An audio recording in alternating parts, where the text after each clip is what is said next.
d'abord, je vous remercie pour cette invitation et je félicite l'association des guides des croisières, n'est-ce pas, de cette louable initiative qui, effectivement, pour la première fois, cette journée est célébrée en Tunisie. Le choix du lieu n'est pas fortuit, effectivement, parce que ce lieu a vécu, n'est-ce pas, un événement terrible. Et là, nous saluons les guides et les chauffeurs qui, ce jour-là, de votre d'ailleurs, c'est Céline, qui ce jour-là ont fait un acte de bravoure et qui ont sauvé des vies humaines très très chères. Et donc, pour votre honneur à tous, je les salue et je les félicite pour cet acte de courage.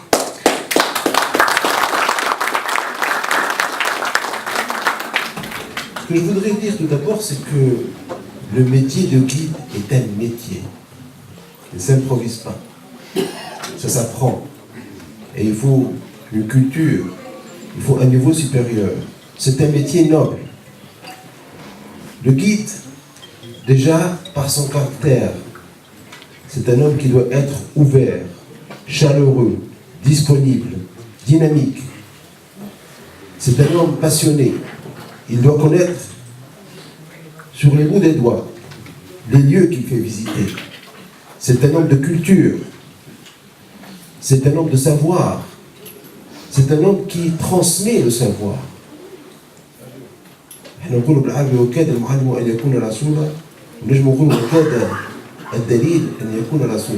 Parce qu'effectivement, il a une tâche d'éclairer les autres, et surtout des étrangers, et même des Tunisiens d'ailleurs.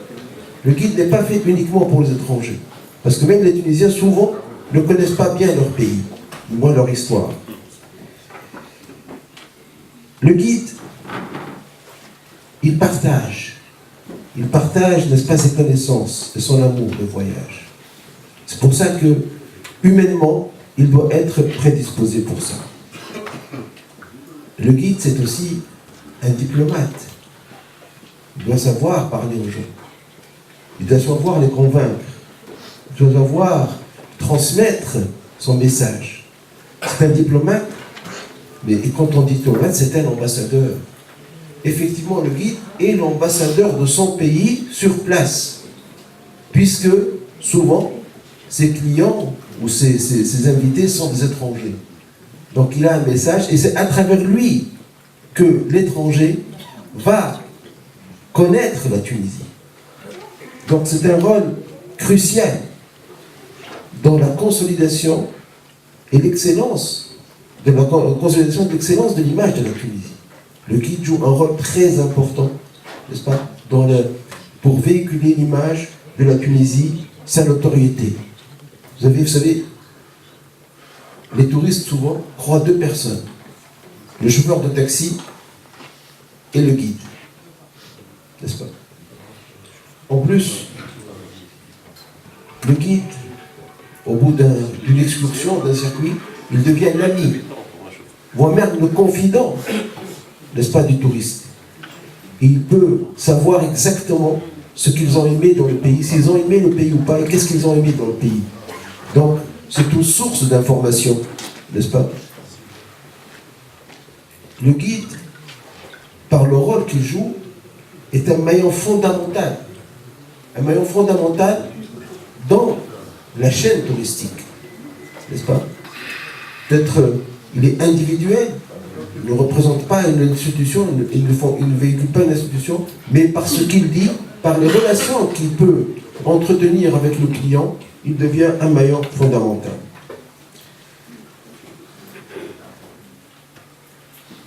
Et ce maillon-là est d'autant plus fondamental que intervient la qualité de service, la qualité de ses prestations, sa façon de s'habiller, de parler, de se comporter est très révélatrice et très importante dans la prestation de service.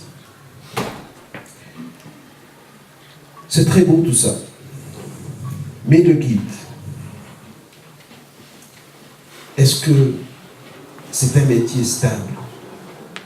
Si aujourd'hui on voit la situation du tourisme, on constate que le guide, c'est un métier précaire, saisonnier, qui dépend n'est-ce pas, de la situation et de l'affluence touristique.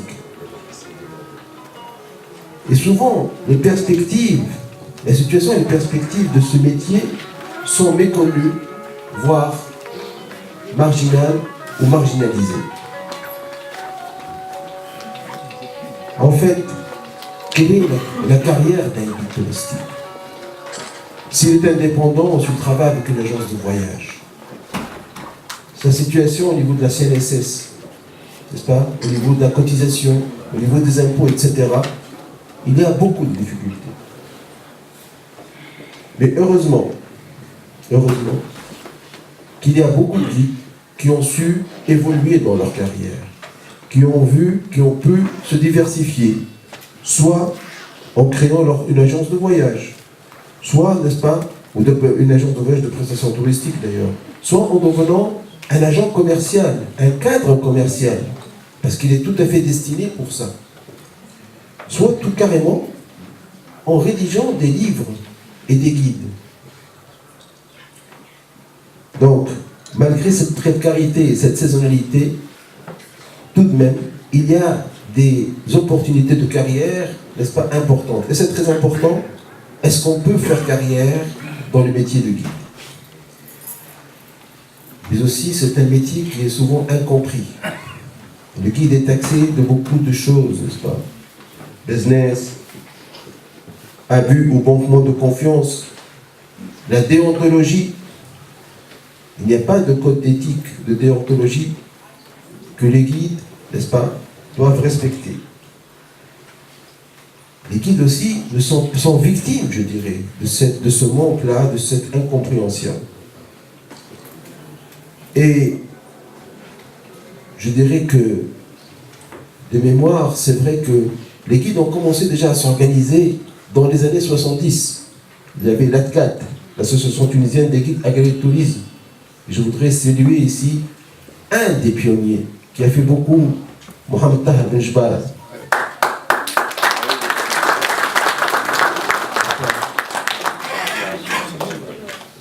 Il y a aussi quelqu'un qui a fait le buzz, un guide qui a fait le buzz, n'est-ce pas, ces derniers temps sur les pages Facebook.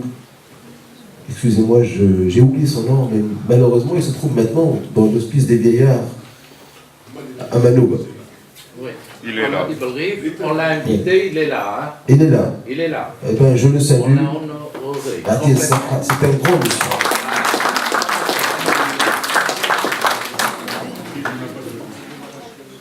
Je dis, c'est un métier, vous savez que la réglementation des guides, depuis 1972, elle n'a pas été revue. Incompris, mais le guide est aussi oublié. Parce que de mémoire, la dernière grande réunion où on a vraiment mis la lumière sur les métiers de guide, c'était un certain mardi 28 décembre 2010, n'est-ce pas? Il y a eu une grande réunion, mais comme toutes les grandes réunions, elles aboutissent par créer des commissions. Il y a eu 3 commissions, n'est-ce pas? La commission je crois, de la réglementation, la commission des excursions à circuit, n'est-ce pas? Une autre commission. Et bien sûr, quand on veut tuer un problème, n'est-ce pas, on lui crée une commission. Mais là, on lui a créé 3 commissions. Indépendamment du métier, le métier en lui-même, la fonction de guide, il y a plusieurs questions. Il y a la question de la formation, le contrôle des circuits touristiques, l'innovation des excursions offertes. On a toujours les mêmes types d'excursions, Tawad, Djem, Sud, etc. Et le fléau de ce secteur, c'est les intrus. Car, peut-être personne n'en parle, mais il y a beaucoup de doukhalais et de toutes sortes, des professeurs d'université, n'est-ce pas, des sommités, je dirais, des chercheurs, etc., qui font le guide touristique, n'est-ce pas, sans carte. Et là aussi, la carte, elle pose encore problème, n'est-ce pas? on pose encore problème. Jusqu'à aujourd'hui, je ne sais pas si le problème de la carte de guide a été résolu. C'est le problème de la carte professionnelle se pose toujours, n'est-ce pas? La dernière anecdote, vous la savez, n'est-ce pas? C'est l'erreur qu'il y a eu dans le drapeau.